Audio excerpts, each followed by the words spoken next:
Olá, eu sou o professor Bispo Poeta, o seu professor de língua portuguesa. Hoje temos a honra de trazer o nosso querido e saudoso Ferreira Goulart com o seu Poema Sujo. Não tô brincando, gente, não é poema sujo não, senão nós vamos ficar aqui o dia todo falando poema sujo sem conseguir. Não, brincadeira. Poema Sujo é o poema mais importante de Ferreira Goulart, é um poema internacionalmente conhecido, mas não é dele que nós vamos falar não. Nós vamos falar de traduzir-se. Uma parte de mim é todo mundo, outra parte é ninguém, fundo sem fundo. Uma parte de mim é multidão, outra parte estranheza e solidão. Uma parte de mim pesa, pondera, outra parte delira. Uma parte de mim almoça e janta, outra parte se espanta. Uma parte de mim é permanente, outra parte se sabe de repente. Uma parte de mim é só vertigem, outra parte linguagem. Traduzir-se uma parte na outra parte, que é uma questão de vida ou morte, será arte? Será arte? Será arte? Será arte? Será arte? Ferreira Goulart, tivemos a honra, tivemos o prazer de conhecer o Ferreira Goulart de perto, em duas ocasiões. Numa delas, na Casa das Rosas. Nós tínhamos na Casa das Rosas um programa cultural chamado Que é Poesia, e dirigida pelo Edson Cruz. E nessa oportunidade nós tivemos oportunidade de conhecer bem de perto o Ferreira Goulart. A casa estava lotada, mas ainda assim, uma pergunta que chamou muita atenção, que nós conseguimos prestar atenção e guardar de Ferreira Goulart, é o seguinte: perguntaram para ele, como é o seu processo criativo? Quando é que você consegue escrever? Ele falou, eu escrevo quando eu me espanto. Aquilo me chamou muita atenção. Peraí, mas ele falou que é quando ele se espanta? E aí eu comecei a pensar, e o meu processo criativo, quando é que ele se dá? O meu processo criativo se dá quando eu sou provocado.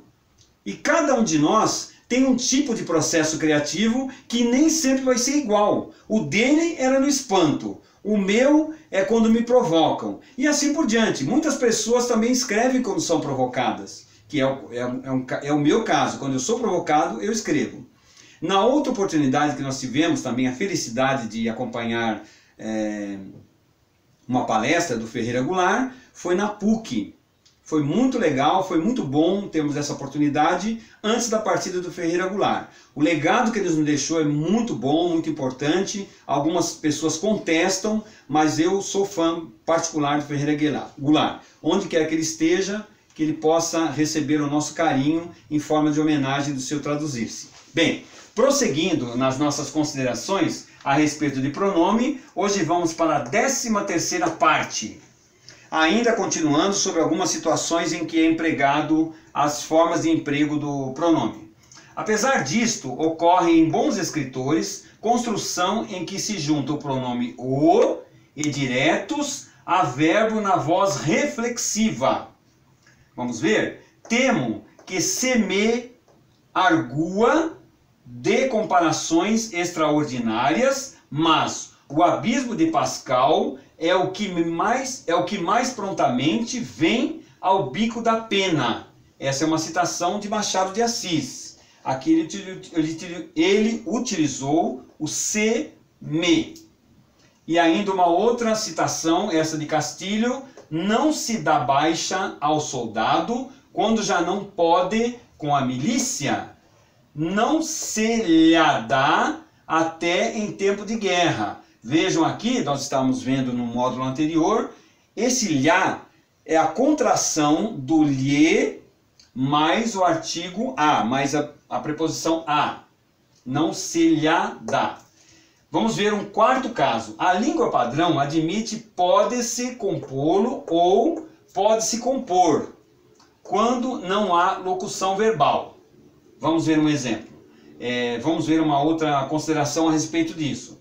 Pode-se, de algum modo, ligá-lo a Schopenhauer. Júlio Moreira diz que em Portugal é menos comum do que no Brasil a primeira construção. É uma observação aqui.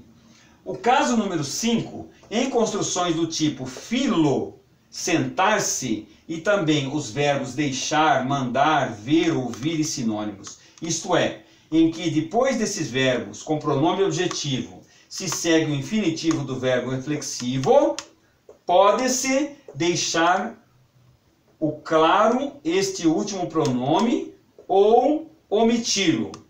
Filo, sentar. É claro que nós estamos falando aqui de uma construção que segue os padrões clássicos.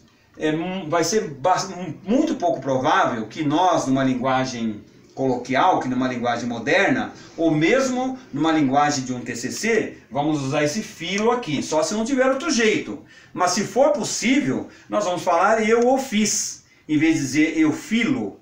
Até tem uma brincadeira relacionada com Jânio Quadros, dizendo que ele disse que é eu filo porque quilo. Ele falou, não porque eu conheço língua portuguesa. Se eu fosse dizer isso, eu diria, eu o fiz porque eu o quis. O próprio Jânio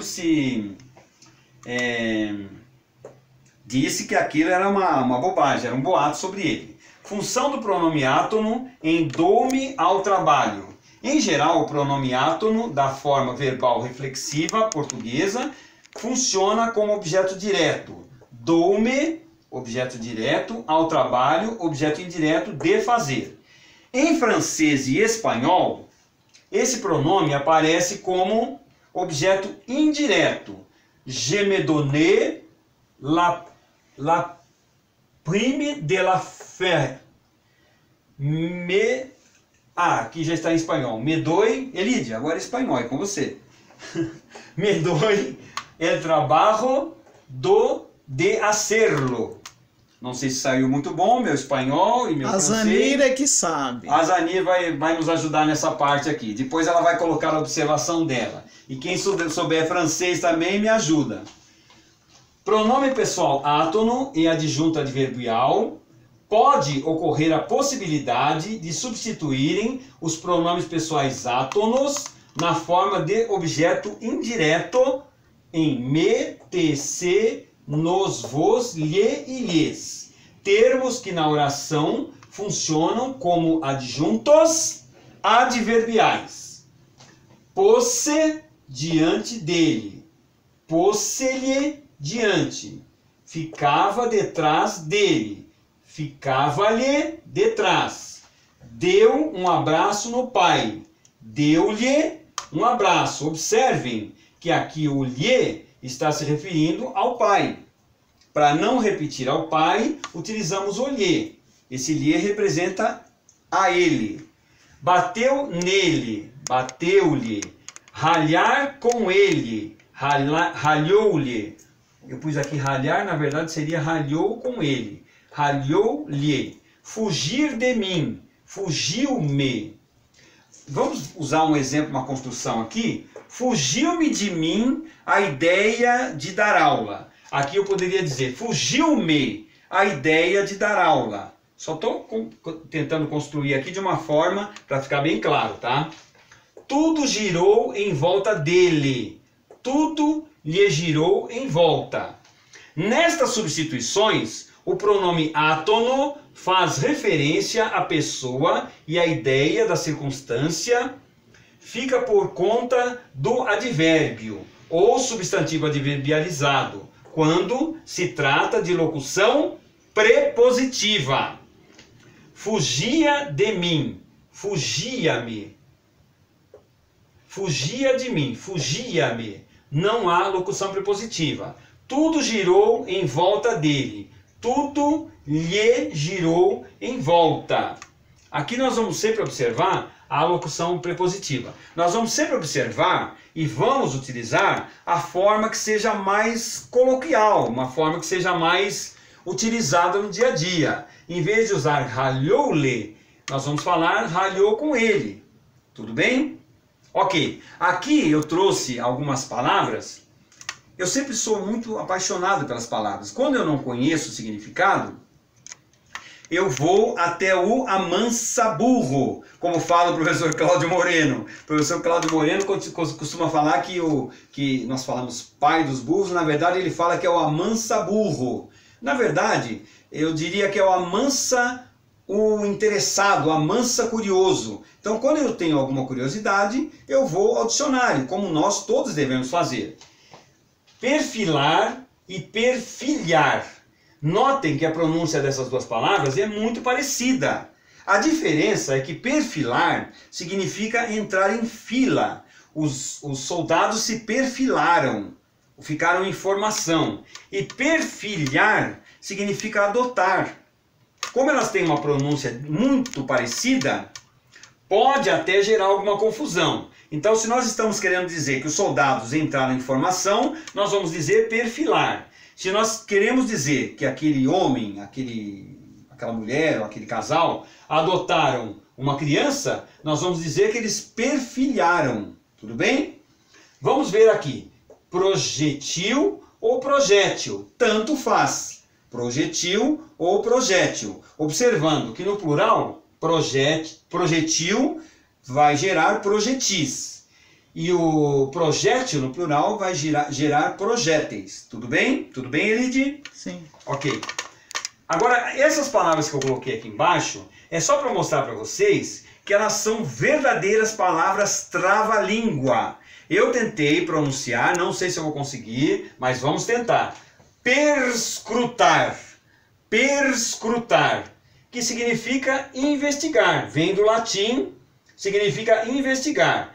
Investigar minuciosamente. Então, se vocês ouvirem essa palavra, perscrutar, significa investigar minuciosamente. Se vocês quiserem falar investigar, eu até aconselho, porque é mais fácil. A outra é interstício. Interstício é uma palavra também de difícil pronúncia, por causa desse conjunto de consoantes, uma do lado da outra. Não é muito confortável para o nosso aparelho fonador pronunciar interstício, que significa intervalo, é melhor intervalo. Concordam? Melhor pronunciar intervalo. Essa outra, a chance de nós pronunciarmos essa palavra vai ser muito pequena. Por quê? Solstício é uma palavra da astronomia, significa o período em que o Sol está mais próximo do Equador. Solstício também é uma palavra de pronúncia difícil, mesmo porque, como nós já falamos em outras oportunidades, nós não usamos mais esse L palatal.